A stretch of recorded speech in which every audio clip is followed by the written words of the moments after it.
자, 그러면 우리 종속이론을 좀 볼게요. 자, 이제 종속이론의 개혁. 우리가 제목, 이름이 종속이론이어가지고 이름을 잘 지은 것 같아요. 그래서 이름에서 다 모든 게 다 들어있는 것 같아요. 자, 이거 다시 또, 함께남 동시 다시 시작인 것 같네. 자. 기존의 근대화 이론에 따르면 모든 사회가 유사한 발전 단계를 거친다. 따라서 오늘날의 저개발 국가는 과거 어느 시점의 선진국과 유사하고 노력만 한다면 모방을 통해 선진국처럼 발전할 수 있다. 따라서 저개발 국가는 과거의 선진국처럼 투자, 기술 이전, 세계 시장으로의 통합을 통해 공통된 발전 경로를 압축하여 달성할 수 있다. 하지만 종속 이론에 따르면 저개발국은 단순히 선진국의 원시적인 형태가 아니라 고유한 특징과 구조를 가지고 있다. 한스 싱어와 라울 프레비시에 따르면 저개발국의 교역 조건이 선진국에 비해 시간이 지남에 따라 악화되었다. 즉 저개발국은 선진국에게 일정량의 원자재를 수출하는 대가로 선진국으로부터 제조품을 점점 더 적게 구매하게 된다. 네. 그래서 여기서 우리가 이해해야 게 먼저 압축성장이라는 말이야. 압축성장. 벌써 그냥 나오죠. 압축성장 그냥 한국으로 생각하면 돼. 한국 어떻게 됐어요? 공건제에서 그죠? 개발도상국. 그래서 선진국이 됐죠? 한국 선진국이 됐죠. 이제 한국 선진국 아니라는 사람은 없을 것 같아. 경제적으로는. 한국이 선진국이 됐다. 이게 그래서 어떤 나라가 그 선진국을 모델로 해서 열심히 하면은 개발도상국에서 선진국으로 성장할 수 있다는 게 이게 이제 기본적인 근대화 이론이에요.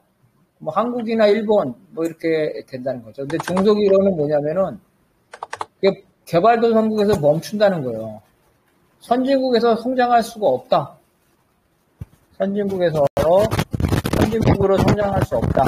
이게 이제 이 종속이론의 논지입니다. 그럼 왜 그러냐? 그러면 못하는 이유가 있겠죠? 왜 못하냐?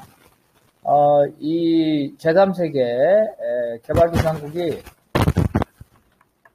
어떻게 선진국의 피를 빨려먹기 때문에 먹기 때문에 착취당하기 때문이다. 이거야. 여러 가지 이유가 있는데 이제 교역 조건이라는 거는 뭐냐면 교환 관계라는 교환 비율이에요. 교환 비율이 그 종속국이라고 합시다. 종속국에 불리하다는 거예요. 불리하다. 어떻게 불리해? 선진국에서 자동차 한 대를 수입한 자동차 한 대가 지금 얼마나 할까? 싼 걸로 쳐서 4천만 원이라고 합시다. 선진국에서 자동차 한 대를 수입하려면 석탄이죠, 석탄. 석탄 몇 톤일까? 석탄 몇 톤. 그죠? 아마 부피로 치면은 아마 그 자동차 그죠? 자동차 부피에 아마 몇십 배는 되지 않을까? 몇십 배. 석탄보다 더 비싼 석유라고 칩시다. 석유. 우리 오진우 동지 자동차 운전해 보니까 석유 4천만 원어 치면은 부피가 얼마나 될까요? 대략 알 수가 위창률 동지나 얼마나 될까? 그래서 여기서 하고 싶은 말은 뭐냐면은 선진국은 값비싼 물건을 조금만 수출하는데 후진국은 자원을 갖다가 엄청나게 많이 수출해야 된다는 얘기예요. 그죠? 특히 농산물이나 원자재. 그래서 이게 근본적으로 불리한 입장이라는 거죠. 반도체는 더 심하겠죠. 그래서 후진국은 선진국에다가 원자재를 엄청나게 주는데 선진국은 조금만 완제품, 고부가치를 조금만 줘도 된다. 그래서 교환 비율이 불리하다. 그렇기 때문에 경제 성장에서 수탈을 당하고 있기 때문에 성장하지 못한다는 거예요. 이 종속이론은 지난주에 얘기한 것 같은데 시작은 어디서 시작했다? 바로 중남미에서. 왜 시작했다? 중남미는 자본주의가 도입한 지 150년. 자, 중남미 독립은 언제 했냐면은 나폴레옹 체제가 붕괴된 직후. 있으니까 1820년 이후에 독립을 했어요. 독립한 지 오래됐죠. 자본주의 한 지도 오래됐죠. 그런데도 여전히 못 산단 말이야. 중남미가. 그래서 종속이론은 여기서 나온 거고, 아프리카도 마찬가지죠. 여전히 못 살고 있어. 아프리카도 마찬가지고. 그래서 종속이론이 여기서 나오는. 왜 못 사냐? 그러니까 맨날 미국에 바나나 커피만 수출하고 미국으로부터는 값비싼 거를 들어오기 때문에 무역 조건이 불균등하다. 그죠? 불공정하기 때문에 성장할 수가 없다. 이런 주장을 한 겁니다. 자, 이거 오진호도 이제 한번 읽어봅시다.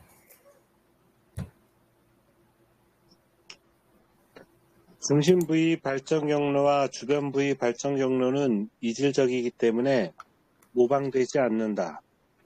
중심부는 처음부터 내생적이며 농업 생산력이 증대, 농업에서 잉여자본이 증가와 시초적 축적, 산업혁명의 경로를 밟았지만 주변부는 처음부터 외부에 의존되고 잉여자본이 유출되고 농업이나 저부가 가치 산업에 고착된다.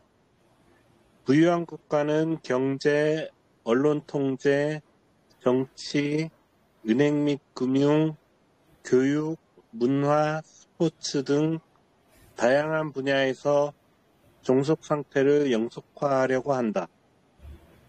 자원이 가난하고 착취당하는 국가들이 주변부에서 부유한 국가들이 핵심부로 흘러들어가 후자를 부유하게 만들고 전자를 희생시킨다. 가난한 국가는 세계 시스템에 통합되는 방식에 따라 빈곤해지고 부유한 국가는 부유해진다. 바란에 따르면 2차 대전 후 선진국이 경쟁이 약화되면서 후진국이 이 경쟁을 이용할 수 있는 여지가 줄어들었으며 반면 선진국은 토착 엘리트와 유착하면서 후진국에서의 투자 이익을 본국으로 환수하는 등 후진위 발전을 지연시킨다. 후진국에서 잉여자본이 생겨도 비생산적인 영역으로 낭비된다. 자, 이거는 뭐 간단히 말하면 이런 거예요. 왕족, 그죠? 왕후의 시와, 그죠? 평민의 시, 종자가 다르다는 거예요. 시가 다르다. 그렇기 때문에 왕으로 태어난 놈하고 평민으로 태어난 놈이 있기 때문에 다 성장해도 평민은 평민이고 왕은 왕. 선진국은 선진국이고 후진국은 후진국이다. 그 운명을 바꿀 수가 없다는 거예요. 서로 이질적이라는 거죠. 그럼 어떻게 다르냐? 그래서 선진국, 영국을 봅시다. 영국 같은 이런 나라는 외국에 의존하지 않고 자발적으로 발전한다. 이런 거야. 어떻게 발전해? 처음에 농업 생산성이 발전한다는 거죠.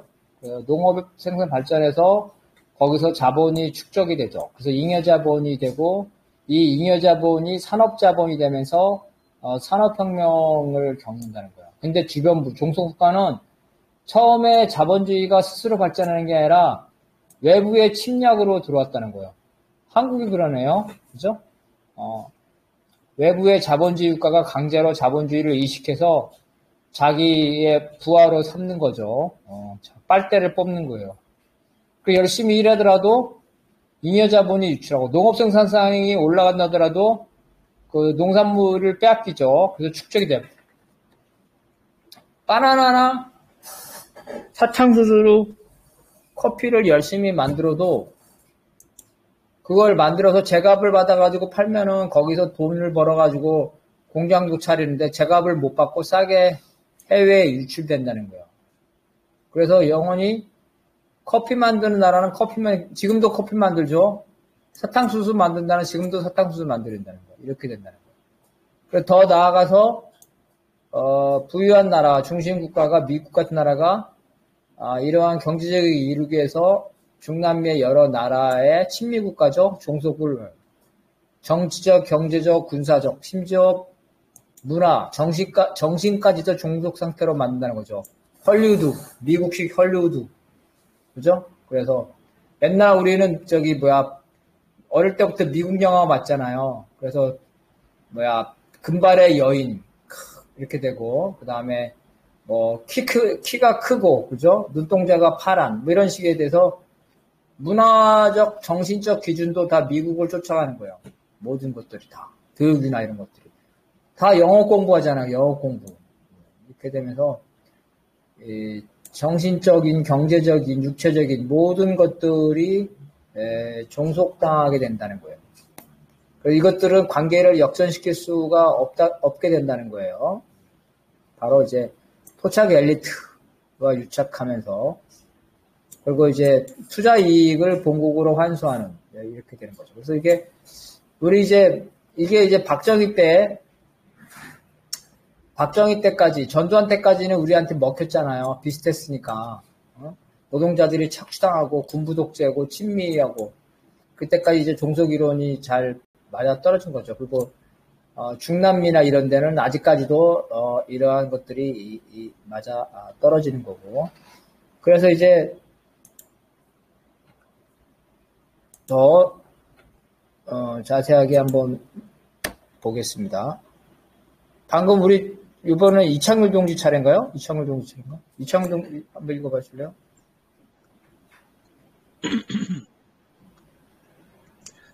프랭크는 1967년 남미의 자본주의와 저발전을 통해 남미는 식민지 시기부터 자본주의 하위 체계였으며 농업도 자본주의의 일부이고 남미는 아시아와 달리 사회가 이중 구조가 아니라고 본다.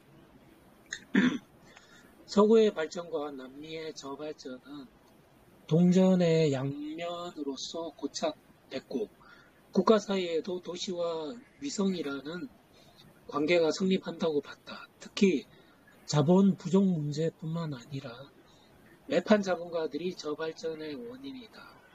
프랭크는 자본주의와 단절을 주장하므로 공산당의 부르주아 혁명은 불필요하다고 본다. 선켈 등 신종속 이론은 특정 상품 수출과 임금 정체 등 세계 분업, 외국 자본에 의한 산업화, 금융 외환 종속, 다국적 기업 등을 중시한다. 페트라스는 주변부와 제국주의 착취의 결탁인 신식민지, 민족 부르주아 중심형, 민족주의, 대중주의 동맹 모델을 제시하면서 민족 부르주아는 위기에 처하면 두 가지 다른 모델로 수렴하는 경향이 있다고 본다. 오더넬은 관료적 권위주의 모델을 추가로 제시했다. 그래서 이제 여러 의견들이 나오는 거예요. 첫 번째 의견은 아까 말했처럼 중남미는 1820년대부터 독립했고 그때부터 자본주의했다는 거예요. 그런데 아시아는 어때요? 아시아는 자본주의가 특히 한국만 해도 자본주의. 그래서 아시아는 어떤 특징을 가지고 있냐면은 봉건제와 자본제의 이중구조라는 거죠. 봉건제들을 완전히 청산하지 못한 상태에서 자본주의를 받아들였다는 거예요. 그래서 이중구조다 이런 건데. 근데 남미는 처음부터 자본주의였다는 거야. 그러니까 뭐냐면 아시아에서 봉건제는 농촌이 있었겠죠. 농촌. 그래서 아시아에서는 농촌이 이러한 봉건제의 잔존이었다는 거야. 아시아에서 농촌이. 근데 중남미에서 농촌은 봉건제가 아니라 자본주의였다. 왜? 중남미의 농촌이 막 플란테이션을 해가지고 커피 만들어서 미국에 팔아먹고, 바나나 키워서 미국에 팔아먹고, 그죠? 그런 거잖아요. 그죠? 사탕수수 팔아서 미국에 팔아먹고. 그 중남미의 농촌은 아시아처럼 봉건제가 아니라 그 농촌 자체가 자본주의 하위 체제. 그죠? 그래서 이게 중남미는 아시아와 근본적으로 다르다는 거예요.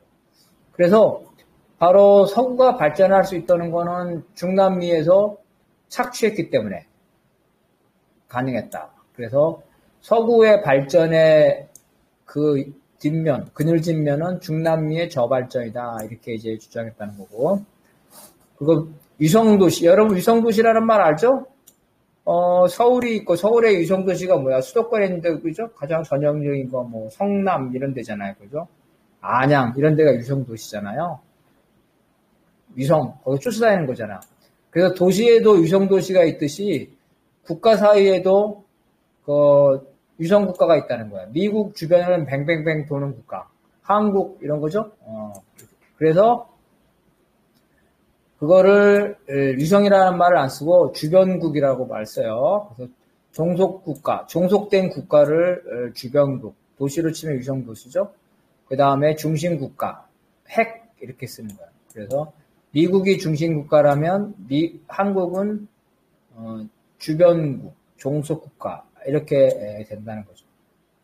그래서 왜 그러면은 이런 그 중남미가 왜 저발전했냐 보니까 첫 번째 여러 가지가 있지만 이제 쫙쫙 빨려가지고 그죠? 농업에서 잉여자본을 해서 축적을 해 쫙쫙 빨려서 자본이 부족하다 그랬죠? 자본 부족 문제. 수탈을 당했기 때문에 있지만 또 하나는 뭐냐면 매판 대외 세력과 결탁한 매판. 한국에서 대표적인 게 매판이 뭐겠어? 이거죠. 미국의 원조 물자를 싸게, 그죠? 싸게 받아서 상품을 만들어 비싸게 파는 회사. 어디야? 대표적인 게 옛날에 삼성이었죠? 삼성 소비재. 이런 거 있잖아요. 밀가루나, 그죠? 이런 것들. 삼성 사카린 사건도 있죠? 조미료에 사카린 하는 거, 이런 거. 이게 매판이라는 거예요. 그래서 매판은 제국주의 자본과 종속국의 인민들 사이에 있으면서 그 수탈을 가능하게 만들어주는 것들인 거죠. 이렇게, 이게 이제 그 매판, 이러한 매판 자본가들이 있었다는 거죠. 그래서 여기서 탈출하는 방법은 자본주의와 단절하는 거다. 그래서 미국과 단절하는 거죠. 베네수엘라나 쿠바가 그런 방식으로 했죠. 미국과 단절을 했습니다. 이렇게 됐다는 거예요. 그리고 원래 사회주의는 2단계 혁명인데 부르주아 혁명을 거칠 필요가 없다는 거예요. 부르주아 혁명. 왜? 이미 중남미는 이미 처음부터 자본주의였다는 거야. 그죠? 처음부터 자본주의였다는 거죠. 그래서 이미 부르주아 민주주의, 이 부르주아 민주주의 체제가 비록 억압돼 있었지만은 봉건적인 잔재가 있는 건 아니기 때문에 부르주아 혁명은 필요 없다는 겁니다.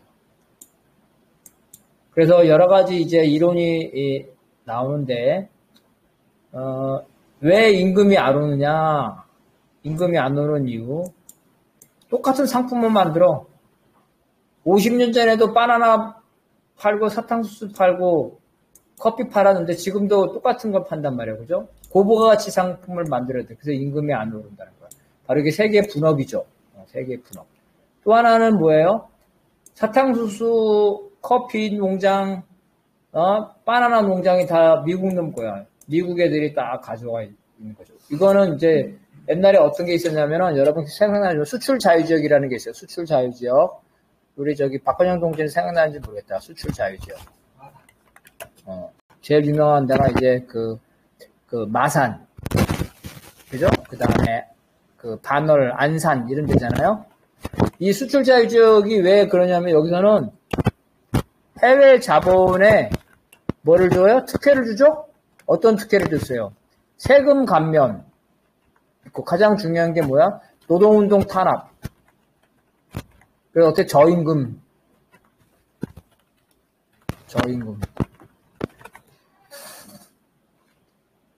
그래서 외국 기업이죠? 외국 기업에서 노동운동하면 경찰이 금세 쳐들어요. 야, 이놈들아. 외국이 우리나라에 와서 지금 산업을 발전시키려고 공장을 차렸는데 니들이 거기서 노동운동을 해? 이렇게 되는 거죠. 그래서 임금이 정치된 게 바로 외국 자본에 의한 산업화, 이런 거죠.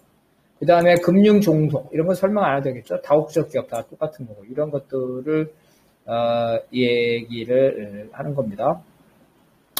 그러면서 이제 그 민족 부르주아. 지금 우리 민족 부르주아 없다 그랬죠? 글로벌 시대에. 과거로 하면 민족 부르주아 치료는 굳이 뭐, 삼양라면? 그죠? 삼양라면. 이런 것도 옛날 민족 부르주아라. 이런 민족 부르주아들이 두 가지 길로 있다 그랬죠? 민족주의 대중. 이건 좋은 거죠. 그죠? 그렇지만, 결탁하는 것. 해외 자본과 결탁하는 것. 관료와 결탁하는 것. 이러한 것들이 있고, 바로 여기에서 어떻게 결정되냐는 거는 이제, 그 민중의 힘, 그리고 제국주의의 잔악성, 그죠? 잔혹성. 그 다음에 민족 부르주아의 자주성. 민족 부르주아가 자주성, 독립성, 해외 자본에 많이 의존하지 않으면 민중의 어떤 요구에 대해서 일정 부분 반응하겠죠. 근데 민족 부르주아가 그래서 재벌처럼 해외에 의존하면은 국내의 요구보다는 해외 자본의 요구에 더 충실하겠죠. 여기에 따라서 다양한 형태로 나온다는 거예요.